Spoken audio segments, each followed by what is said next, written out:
Tuhan harus serta saya, kalau tidak ku sesat. Berjalan bersama saya, bersama Tuhan Yesus. Amin, haleluya. Maka jiwaku teduh pada jalan salibmu, dengan tidak ragu-ragu aku iring Tuhanku. Amin, haleluya.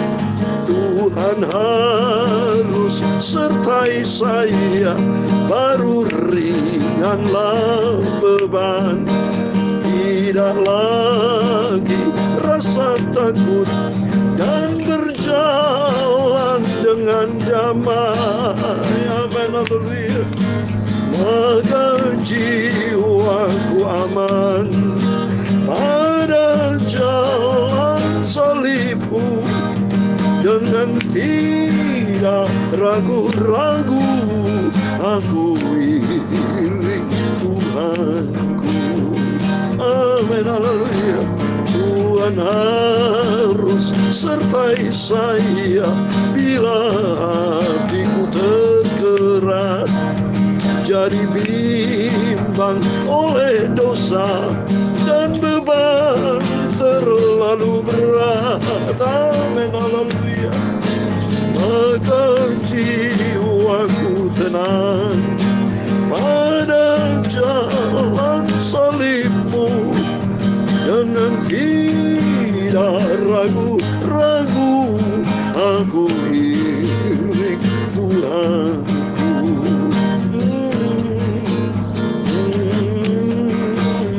Dalam Yesaya 41 ayat 10, demikian janji Tuhan, janganlah takut, sebab aku menyertai engkau. Janganlah bimbang, sebab aku Allahmu. Haleluya. Aku akan meneguhkan, bahkan akan menolong engkau.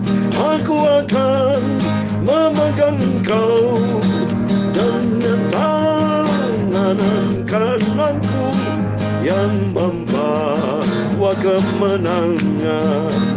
Dengan tangan kananku yang membawa kemenangan.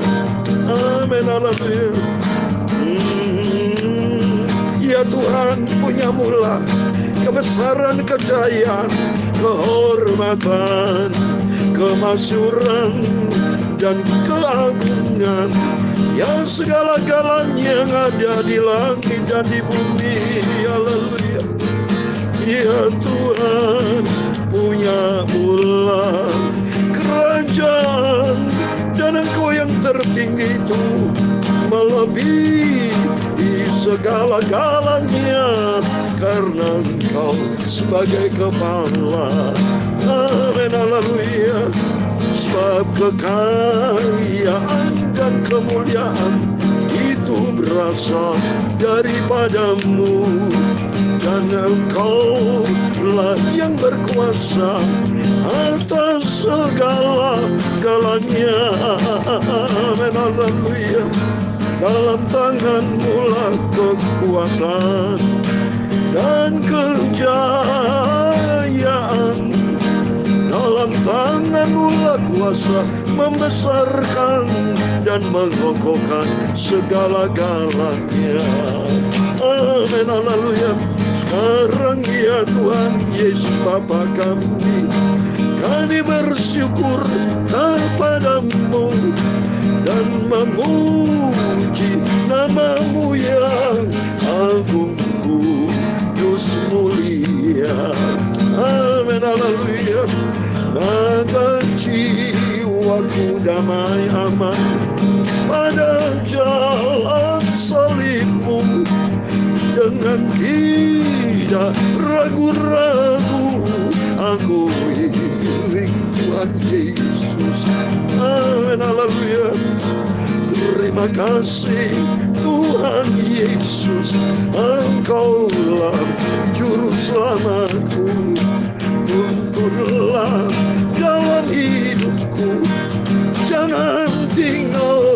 Maafkan aku Bapa. Amin. Haleluya.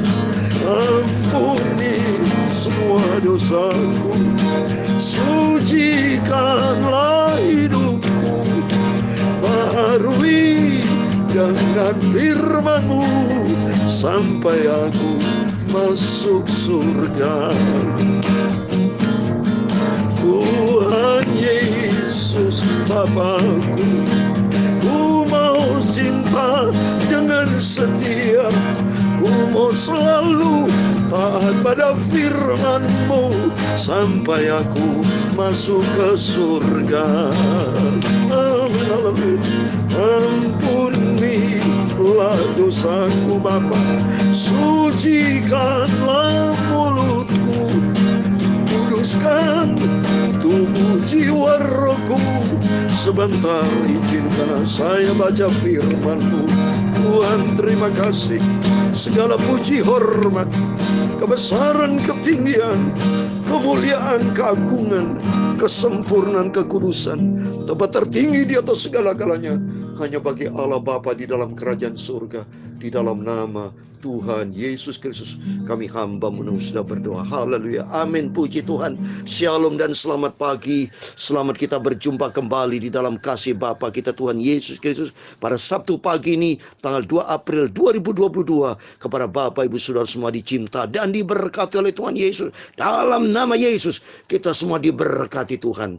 Besok hari Minggu pagi semua mari Bapak Ibu di dalam kondisi sehat. Pandemi COVID-19 sudah turun banyak. Dan kita semua atas izin Tuhan, ini menjadi doa saya dari dulu, dari sejak 17 Juli, kalau saya ingat saudara ya. Karena angka 17 itu angka ulang tahun saya 17 Agustus. Tapi bulan yang ke-7, saya ingat saya pernah masukkan ke YouTube. Saya sudah berdoa kepada Tuhan supaya makin turun. Puji Tuhan menjelang Natal sudah turun. Ya, tapi puji Tuhan kita semua dalam keadaan sehat. Dan hari ini juga atas rahmat anugerah Tuhan saat ini COVID Omicron sudah makin turun di Indonesia. Dan semua karena anugerah Tuhan membawa kita bersama makin hari makin cinta Tuhan. Besok hari Minggu harinya Tuhan kita beribadah. Tiap hari tiap saat kita ibadah. Saya berikan firman Tuhan atas izin Tuhan. Ini atas perintah Tuhan. Buktinya saya dalam keadaan sehat dari sejak 1 Januari 2021 sampai hari ini tanggal 2 April saudara. Besok sudah tanggal 3 April. Berarti sudah 1 tahun lebih. Saya bersama Bapak Ibu. Bersama dengan Tuhan Yesus. Kita bersatu dengan Tuhan. Kata saya dengan pujian ini. Maka jiwaku aman. Tenang pada jalan salib. Kita berjalan salib ini. Ikut Yesus harus pikul salib. Ada korban waktu, tenaga. Itu pikul salib. Tetap di jalan Tuhan. Maka ada penyertaan Tuhan. Sehingga firman Tuhan katakan dalam Yesaya 41 ayat 10 tadi katakan. Jangan takut sebab aku menyertai engkau. Ini janji Tuhan. Supaya kita tidak perlu takut sebab Tuhan bersama kita. Jangan pernah bimbang sebab Tuhan adalah Allah kita. Tuhan akan meneguhkan kita. Bahkan Tuhan akan menolong kita. Tuhan akan memegang kita dengan tangan kanan yang membawa kemenangan. Amin. Puji Tuhan. Kita berada di dalam kasih setia Tuhan. Dan kita senantiasa ada di dalam kebenaran firman Tuhan. Amin. Puji Tuhan. Mari kita kembali kepada firman Tuhan. Saya mau baca saat ini kitab 1 Raja-Raja pasal yang ke-13. Kemarin kita baca 1 Raja pasal 12 ayat 1 sampai 33. Tentang bagaimana bangsa Israel itu pecah jadi dua ya, utara dan selatan. Saudara, yang saya terang kemarin ada Rehabeam ya, putra dari Salomo, dan ikut satu lagi bangsa Israel pecah, Yerobeam, karena Yerobeam itu salah satu karyawan utama ya yang dia punya ketangkasannya, tapi bangsa Israel tidak mau turut kepada Rehabeam karena Rehabeam juga tidak menurut perintah dari nasihat orang tua, sehingga akhirnya dia pecah ya, utara selatan. Selatan itu dipegang oleh Rehabeam saudara ya.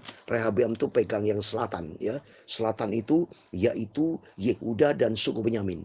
Tetapi yang utara dipegang oleh Yerobeam. Ini titik awal yang kemarin saya bacakan di surat 1 Raja pasal 12 ayat 19 kemarin ya. Kita baca firman Tuhan. Sakati kita lanjutkan lagi ya. 1 Raja pasal 13 ayat 1 sampai 10 tentang apa? Mari kita belajar firman Tuhan supaya kita selagi kita sehat, mari isi otak pikiran kita, mohon maaf ya. Mulut saya baca firman Tuhan, mulut memuji nama Tuhan, main gitar tangan untuk memuji Tuhan. Semuanya hidupin tubuh, jiwa dan roh. Inilah bukti saya sebagai hamba Tuhan. Termasuk Bapak Ibu. Mohon maaf, mata baca firman Tuhan, mulut baca firman Tuhan, pikiran kita firman Tuhan, hati diisi dengan firman Tuhan. sehingga tubuh jiwa roh kita terpelihara sempurna, tidak bercacat celah sampai kedatangan Tuhan Yesus. Amin, puji Tuhan. Mari saya membaca 1 Raja pasal 13 ayat 1 sampai 10. Demikian firman Tuhan. Sedang Yerobeam berdiri di atas mezbah itu sambil membakar korban. Maka atas perintah Tuhan datanglah seorang abdi Allah dari Yehuda ke Betel.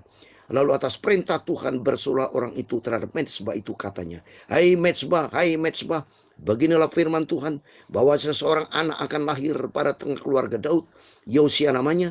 Ia akan menyembelih di atasmu imam-imam bukit pengorbanan yang membakar korban di atasmu, juga tulang-tulang manusia akan dibakar di atasmu.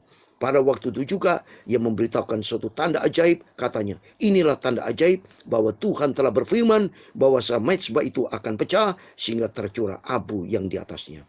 Demi Raja Yerobeam mendengar perkataan abdi Allah yang disuruhkannya terhadap mezbah di Betel itu, ia mengulurkan tangannya dari atas mezbah dan berkata, tangkaplah dia. Tetapi tangan yang diulurkannya terhadap orang itu menjadi kejang sehingga tidak dapat ditariknya kembali. Mezbah itu pun pecahlah sehingga abu yang di atasnya tercurah sesuai dengan tanda ajaib yang diberitahukan abdi Allah itu atas perintah Tuhan. Lalu berbicaralah raja dan berkata kepada abdi Allah itu, mohonkanlah belas kasihan Tuhan Allahmu dan berdoalah untukku supaya tanganku dapat kembali. Dan abdi Allah itu memohonkan belas kasihan Tuhan, maka tangan raja itu dapat kembali dan menjadi seperti semula. Kemudian berbicara raja kepada abdi Allah itu, marilah bersama-sama dengan aku ke rumah, segarkan badanmu. Sudah itu aku hendak memberikan suatu hadiah kepadamu. Tetapi abdi Allah itu berkata kepada raja, sekalipun setengah dari istanamu kau berikan kepadaku, aku tidak mau singgah kepadamu. Juga aku tidak mau makan roti atau minum air di tempat ini. Sebab beginilah perintahkan kepadaku atas firman Tuhan, jangan makan roti atau minum air, dan jangan kembali melalui jalan yang telah kau tempuh itu. Ayat 10 terakhir kita baca, lalu pergilah ia melalui jalan lain dan tidak kembali melalui jalan yang telah diambilnya untuk datang ke Betel. Amin, puji Tuhan. Demikian firman Tuhan yang sudah kita baca, 1 Raja-Raja pasal 13 ayat 1 sampai 10. Selalu saya tanya Tuhan, Bapak Ibu ya, setiap ayat-ayat ini padahal ayatnya kan banyak sampai ayatnya 34. Tapi kenapa saya baca ayat 10? Saya tanya sama Tuhan, yang mana Tuhan yang kau izinkan? Dan atas izin Tuhan saya baca sampai ayat 10. Karena bicara 10 itu bicara firman Tuhan. 10 kebenaran firman Tuhan. Tidak secara kebetulan. Saya sebagai hamba Tuhan, sebagai abdi Allah, sebagai hamba. Abdi itu hamba. Ya, seperti contoh di sini. Ada abdi Allah. Mari saya mau terangkan sebentar. Di dalam nama Tuhan Yesus Kristus, kepada Bapak, Ibu, Saudara semua, diberkati Tuhan. Ya, kita mau cinta Tuhan Yesus. Kita mau setia. Dan yang penting taat, saudara. Taat kepada perintah Tuhan seperti abdi Allah ini taat. Apa yang Tuhan perintahkan, itu harus turutin. Jangan pindah. Jangan keluar dari atau pindah atau keluar dari perintah Tuhan. Pindah dari perintah Tuhan ke perintah manusia. Atau inginin kehendak daging. Jangan. Tapi hidup kita harus sesuai dengan perintah Tuhan. Harus sesuai dengan firman Tuhan. Sehingga hidup kita selamat. Jangan menyimpang. Jangan melawan. Jangan menyimpang. Jangan melawan. Dan di dalam nama Tuhan Yesus, Bapak Ibu semua, mari kita mau cinta Tuhan Yesus. Kita mau setia kepada Tuhan. Kita mau taat sampai langkah kita terakhir. Kita semangat, kita terus melayani pekerjaan Tuhan. Seperti saya sendiri semangat. Mari saya transfer semangat saya di dalam nama Tuhan Yesus oleh Roh Kudus, oleh kuasa firman Tuhan kepada Bapak Ibu Saudara semua. Yang semangat melayani Tuhan. Yang semangat ikut Tuhan Yesus. Sampai kita semangat terbang naik ke surga. Rapture. Kita minta sama Tuhan dalam nama Yesus, saya bersama istri anak saya, bersama Bapak Ibu Saudara, bersama orang kudus Tuhan. Kita ke atas izin Tuhan, rapture saudara. Kita bisa rapture kalau kita hidup sesuai dengan apa maunya Tuhan. Seperti Heno diangkat sama Tuhan. Kalau kita baca di dalam kitab Kejadian pasal 5:24, Heno diangkat saudara, ya, rapture. Coba kita baca sebentar saja ya.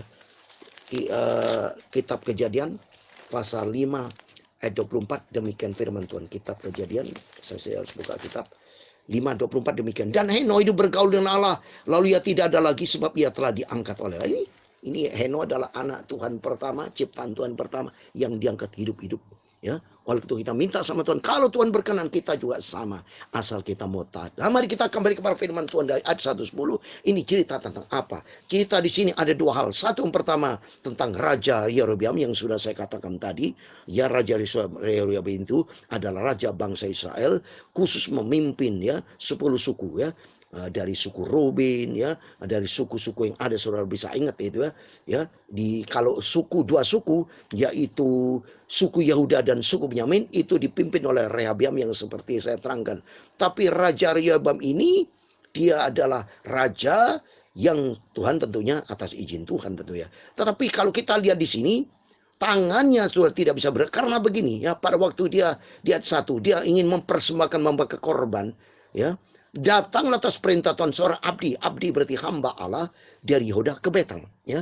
Jadi dia lihat ke Betel, dia berjumpa atas perintah Tuhan, bersoal itu pada waktu raja yang berdiri di atas mezbah ingin membakar korban, langsung abdi Allah itu berkata, saudara, ya di ayat yang kedua, lalu atas perintah Tuhan bersuara orang itu terhadap mezbah itu katanya, "Hai mezbah, beginilah firman Tuhan, bahwasanya seorang anak akan lahir pada keluarga Daud, Yosia namanya, ia akan menyembelih di atasmu imam bukit pengorbanan yang membakar korban di atasnya, juga tulang manusia dibakar." Jadi abdi Allah ini sesuai perintah Tuhan bicara, berfirman, dia khotbah di depan Raja Yerobeam.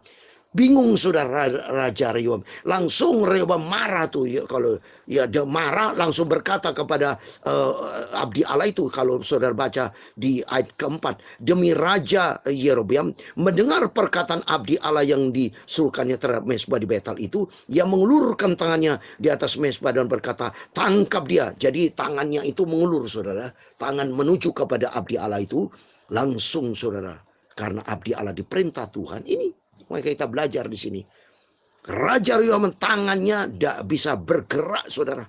Ya, tidak dapat ditarik kembali itu. Selalu baca di ayat 4b. Tetapi tangan yang diulurkannya terhadap orang itu menjadi kejang sehingga tidak dapat tarik. Coba bayangkan nih. Karena kuasa Tuhan. Jadi artinya di sini kita bisa belajar. Takutlah kepada Tuhan. Kalau kita hormati perintah Tuhan melalui hamba Tuhan. Jadi kita belajar soal hormati hamba Tuhan. Belajar menghormati hamba Tuhan loh saudara. Karena di situ atas nama Tuhan. Di situ kan ada abdi Allah. Ada Tuhan di situ. Ada 3 pribadi. Ada Tuhan nomor 1. Abdi Allah hamba Tuhan. Dan Raja Rehoboam. Raja mau melawan Tuhan.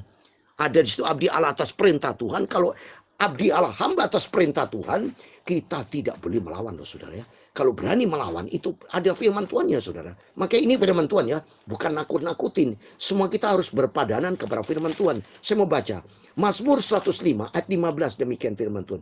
Jangan mengusik orang-orang yang kurapi, dan jangan berbuat jahat kepada nabi-nabiku. Jadi kita nih firman Tuhan loh ya. Kalau sudah diutus hamba Tuhan, diutus oleh Tuhan, jangan pernah dilawan. Karena sudah melawan hamba Tuhan, berarti melawan Tuhan. Seperti abdi Allah. Dihina abdi Allah, suruh tangkap. Tuhan turun tangan. Kalau Tuhan turun tangan, siapa lawannya saudara? Maka kita takut akan Tuhan di sini. Kita belajar untuk hormati Tuhan. Karena kalau hormati Tuhan, itu tertulis sebagai saya kasih ayat terakhir. 2 Samuel pasal 2 ayat 30. Kita harus hormati Tuhan. Karena tertulis demikian. 1 Samuel mohon maaf ya. 1 Samuel pasal 2 ayat 30, demikian firman Tuhan. Sebab itu demikian firman Tuhan Allah Israel, sesungguhnya aku telah berjanji keluargamu dan kaummu akan hidup di hadapanku selamanya. Tetapi sekarang demikian firman Tuhan, jauhlah hal itu daripadaku. Sebab siapa yang menghormati aku akan kuhormati, tetapi siapa yang menghina aku akan dipandang rendah. Itu tertulis surat 1 Samuel pasal 2 ayat 30. Jadi artinya Tuhan berjanji kepada kita semua bahwa ada penyertaan Tuhan, keluarga kita akan hidup di hadapan Tuhan selama ini diberkati. Tetapi jangan main-main, jangan belajar coba-coba tidak menghormati Tuhan. Sebab kata firman Tuhan, siapa yang menghormati Tuhan, aku akan kuhormati. Tetapi siapa yang menghina Tuhan, tidak menghormati Tuhan, akan menghadapi resiko saudara. Termasuk dalam Amsal Sulaiman saudara. Kita takut sama Tuhan. Kalau kita melanggar firman Tuhan, kalau Amsal Sulaiman 13 ayat 13, juga Amsal Sulaiman 19:16 saudara. Saya mau baca. Ini yang mengerikan saudara. Di ayat Amsal Sulaiman 19 ayat 16. Demikian firman Tuhan. Amsal 19 ayat 16. Siapa berpegang pada perintah memelihara nyawanya, tetapi siapa menghina firman akan mati. Tadi jara Yobab untung tidak mati, tapi tangannya agak gerak itu seperti mati. Ya tidak bisa bergerak. Kenapa? Menghina firman. Oleh itu mari kita takut sama Tuhan. Malah firman Tuhan ini hanya 10 ayat. Tapi kita hormati Tuhan. Belajar kita menghormati ikut Tuhan. Karena Yesus kita adalah Yesus yang dahsyat. Yesus yang hidup. Kita hormati Yesus. Kita ikut Tuhan sungguh-sungguh. Dan kita mau cinta Tuhan. Karena kita merasa aman. Kalau kita berjalan bersama Yesus dengan pujian. Maka jiwaku teduh. Berjalan bersama dengan Tuhan. Tuhan memberkati kita semua. Amin. Maka jiwaku teduh. Amin. Ada jalan salibmu. Dengan tidak ragu-ragu. Aku iring Tuhan Yesus. Amin, haleluya. Maka jiwaku penuh damai. Berjalan bersama Yesus. Dengan tidak ragu-ragu. Aku iring Tuhan Yesus. Amin, haleluya. Maka selamat hidupku. Berjalan di jalan Yesus. Dengan tidak ragu-ragu. Bersama Tuhan Yesus. Amin. Tuhan memberkati engkau dan melindungi engkau. Tuhan menyinari engkau dengan wajahnya dan memberi engkau kasih karunia. Tuhan menghadapkan wajahnya kepadamu dan memberi engkau damai sejahtera.